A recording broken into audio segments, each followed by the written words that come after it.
Hello बच्चों, आज की क्लास में हम गॉस लॉ, इलेक्ट्रिक फ्लक्स और कंटीन्यूअस चार्ज डिस्ट्रीब्यूशन के बारे में डिस्कस करने वाले हैं डिटेल में। तो मेरा नाम है सैयद इकराम और आप देख रहे हैं आपका अपना यूट्यूब चैनल फिजिक्स वाला। तो चलिए स्टार्ट करते हैं। गॉस लॉ को समझने से पहले हमारे को इलेक्ट्रिक फ्लक्स समझना है।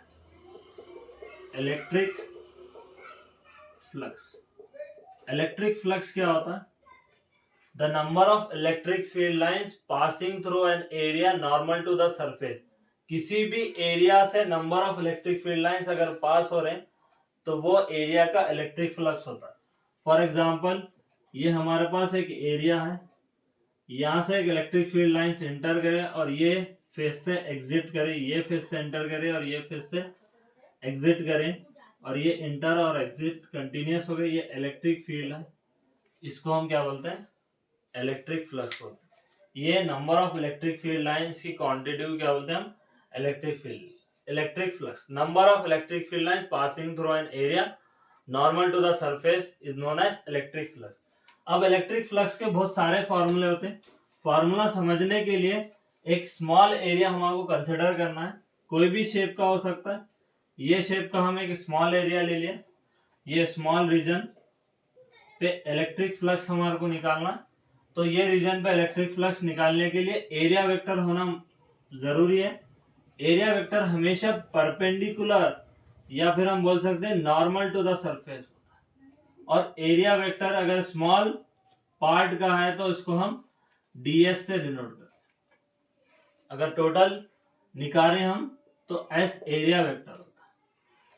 तो ये हमारा सरफेस है, स्मॉल सरफेस, ये इसका एरिया वेक्टर है। अगर यहां से हम एक इलेक्ट्रिक फील्ड लाइन पास कराएं, इलेक्ट्रिक फील्ड लाइन, दोनों के बीच में एंगल आ गया यहाँ पे थीटा, और इलेक्ट्रिक फ्लक्स, ये स्मॉल रीजन का इलेक्ट्रिक फ्लक्स बन गया d phi is equal to E dot ds। अगर हम इसको एक्सपैंड करेंगे, d phi is equal to E ds cos theta, where theta is the angle between ds and e। ये दोनों के बीच में एंगल थीटा रिप्रेजेंट। तो एक रिप्रेजेंटेशन ये हो गई। नेक्स्ट इसको हम इंटीग्रेट कर सकते हैं, D phi integration of E dot ds। E electric field है, यूनिफॉर्म फाई का इंटीग्रेशन, डी फाई का इंटीग्रेशन फाई, क्योंकि ये क्लोज लूप है इसलिए इंटीग्रेशन कांस्टेंट यहाँ पे नहीं आता, ई बाहर आ गया, ई डॉट और ds का क्या हो गया s। तो ये फॉर्मूला भी हम यूज कर सकते हैं। ये a डॉट बी फॉर्म में phi is equal to A B cos theta form में भी हम इसको लिख सकते हैं, या फिर हम इसको लास्ट फॉर्म डेल्टा फाई के फॉर्म में लिख सकते हैं।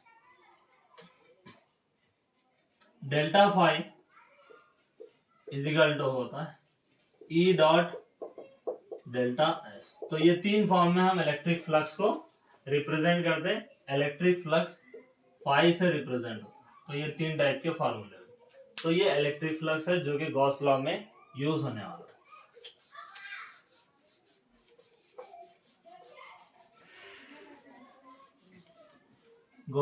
गॉस लॉ किसको बोलते हैं? इलेक्ट्रिक फ्लक्स हम फाइंड आउट करने का एक मेथड देंगे। इलेक्ट्रिक फील्ड और एरिया वेक्टर मालूम अगर हमारे को है तो हम इलेक्ट्रिक फ्लक्स निकाल सकते हैं। मगर गॉस लॉ क्या बताया हमारे को? और एक मेथड बताया इलेक्ट्रिक फ्लक्स निकालने का। अगर सिर्फ हमारे को चार्ज क्लोज सरफेस का, क्लोज सरफेसेस के लिए अप्लीकेबल है। क्लोज सरफेस के अगर टोटल चार्ज हमारे को मालूम है, उसको अगर हम एप्सिलॉन नॉट से डिवाइड कर दिए तो ये हमारा गॉस लॉ और इलेक्ट्रिक फ्लक्स मिल जाता। तो लास्ट वाले केस में हम इलेक्ट्रिक फ्लक्स के लिए E dot D S phi is equal to E S cos theta, ये इलेक्ट्रिक फ्लक्स निकालना रहा तो इलेक्ट्रिक फील्ड, एरिया वेक्टर और angle between electric field and area vector मालूम होना जरूरी था। बट ये केस में हम जस्ट टोटल सरफेस के चार्ज की वैल्यू निकाल के फ्लक्स फाइंड आउट कर सकते हैं। फ्लक्स का इंपॉर्टेंस क्या है? अगर हमारे को फ्लक्स मालूम हो गया, इससे हम इलेक्ट्रिक फील्ड निकाल सकते हैं। तो गॉस लॉ एक एडवांस मेथड है इलेक्ट्रिक फील्ड फाइंड आउट करने का।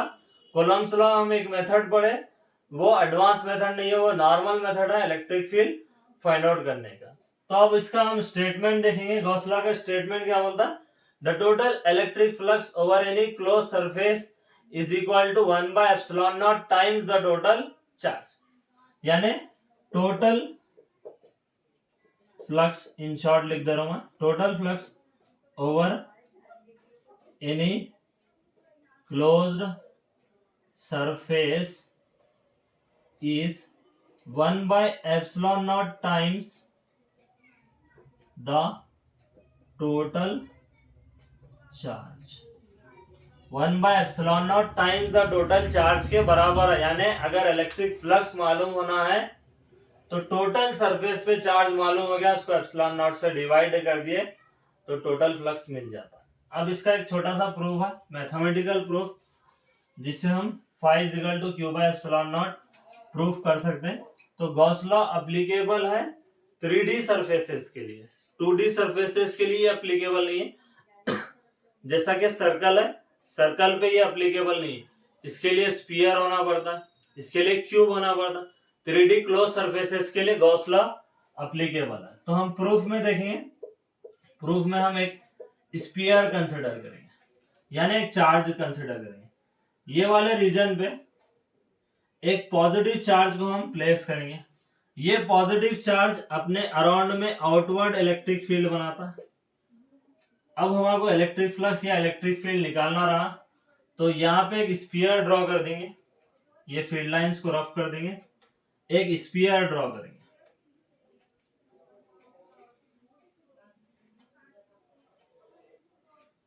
ये हमारी स्फीयर है, यहाँ पे एक पॉजिटिव चार्ज है, इलेक्ट्रिक फील्ड निकालना है तो ये वाला डिस्टेंस इसको हम आर ले लेंगे, और ये पॉइंट पे हमारे को इलेक्ट्रिक फील्ड निकालना है। तो ये पॉइंट को हम यहाँ से थोड़ा सा कट कर देंगे। एरिया वेक्टर का अगर हम डायरेक्शन देखें, एरिया वेक्टर हमेशा नॉर्मल टू द सरफेस रहता, जैसा कि हम पढ़े थे डीएस स्मॉल रीजन का निकालेंगे।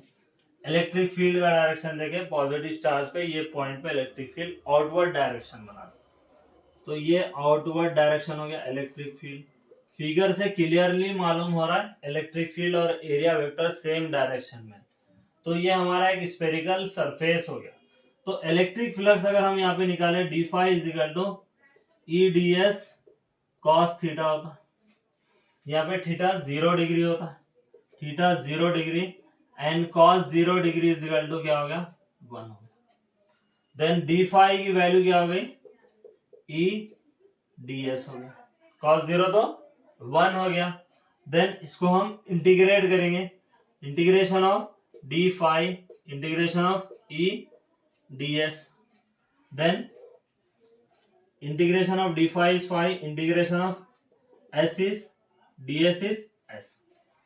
बट इसको हम इक्वेशन 1 ले सकते हैं, बट यहाँ पे इलेक्ट्रिक फील्ड का फॉर्मूला हमारे को मालूम होना चाहिए। इलेक्ट्रिक फील्ड का फॉर्मूला क्या होता है, 1/4 pi epsilon not charge divide by distance between charge and the point square. यहाँ चार्ज है, ये पॉइंट है, ये डिस्टेंस का square.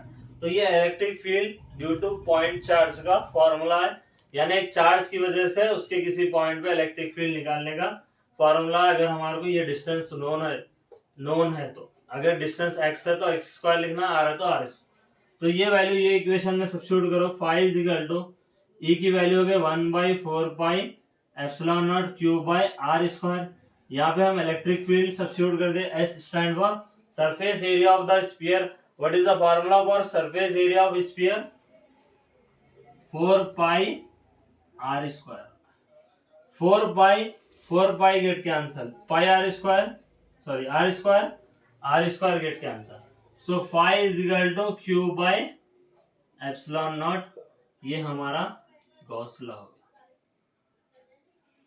Phi is equal to Q by epsilon naught. तो ये प्रूफ हो गया, तो इसको नोट कर ले सकते हैं, वीडियो पॉज करके इसको नोट कर ले सकते।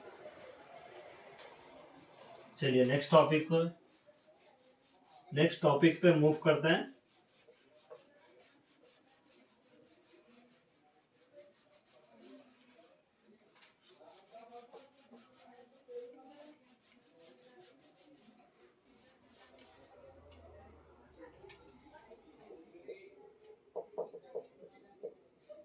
कंटिन्यूअस चार्ज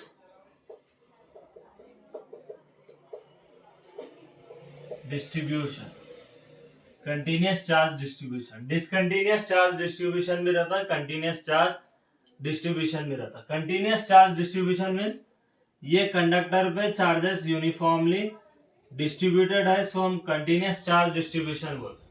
अब यही कंडक्टर पे यहाँ पे चार्जेस नहीं है, यहाँ दो चार्जेस है, यहाँ दो चार्जेस है, या फिर यहाँ दो चार्जेस है, यहाँ एक चार्जेस है, तो ये डिसकंटिन्यूअस चार्ज डिस्ट्रीब्यूशन है। तो कंटिन्यूअस चार्ज डिस्ट्रीब्यूशन में चार्जेस यूनिफॉर्मली डिस्ट्रीब्यूटेड होते हैं किसी भी बॉडी में। तो कंटिन्यूअस चार्ज डिस्ट्रीब्यूशन में तीन टाइप रहते हैं, linear charge density, surface charge density and volume charge density, जिसको हम डिस्ट्रीब्यूशन भी बोल सकते हैं। फर्स्ट ले लेंगे हम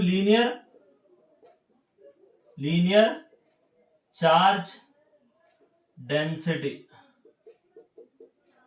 डिनोटेड बाय लैम्डा। बिल्कुल सिंपल है, linear charge density denoted by lambda. Distribution of charges per unit length is known as linear charge density, यानी चार्जेस को पर यूनिट लेंथ में डिस्ट्रीब्यूट करने को लीनियर चार्ज डेंसिटी बोलते हैं।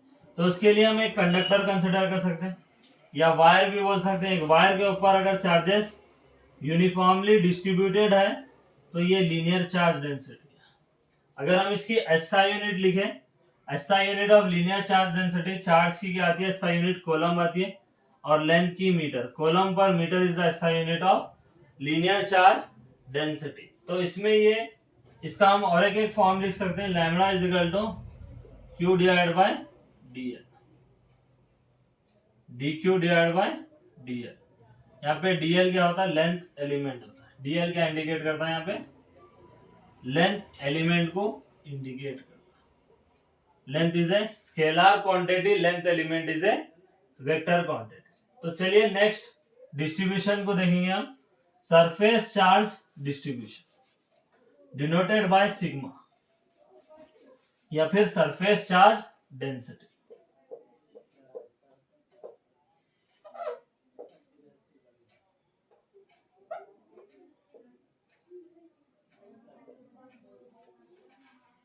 Denoted by sigma. तो distribution of charges per unit surface area is known as surface charge density. Per unit area में distribute करने को सरफेस चार्ज डेंसिटी बोलते हैं। इसके लिए हम एग्जांपल कंसिडर कर सकते हैं, चार्जेस एक पेपर के ऊपर डिस्ट्रीब्यूटेड है, या एक थिन प्लेन शीट के ऊपर चार्जेस डिस्ट्रीब्यूटेड है, इसको सरफेस चार्ज डेंसिटी बोलते हैं। दिख रहा क्लियरली, यूनिफॉर्मली डिस्ट्रीब्यूटेड है।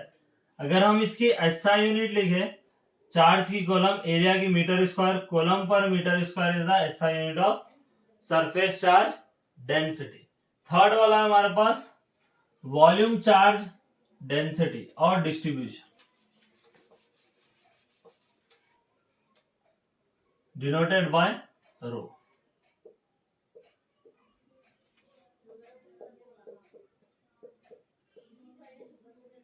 वॉल्यूम चार्ज डिस्ट्रीब्यूशन और density denoted by rho. Distribution of charges per unit volume is known as volume charge density.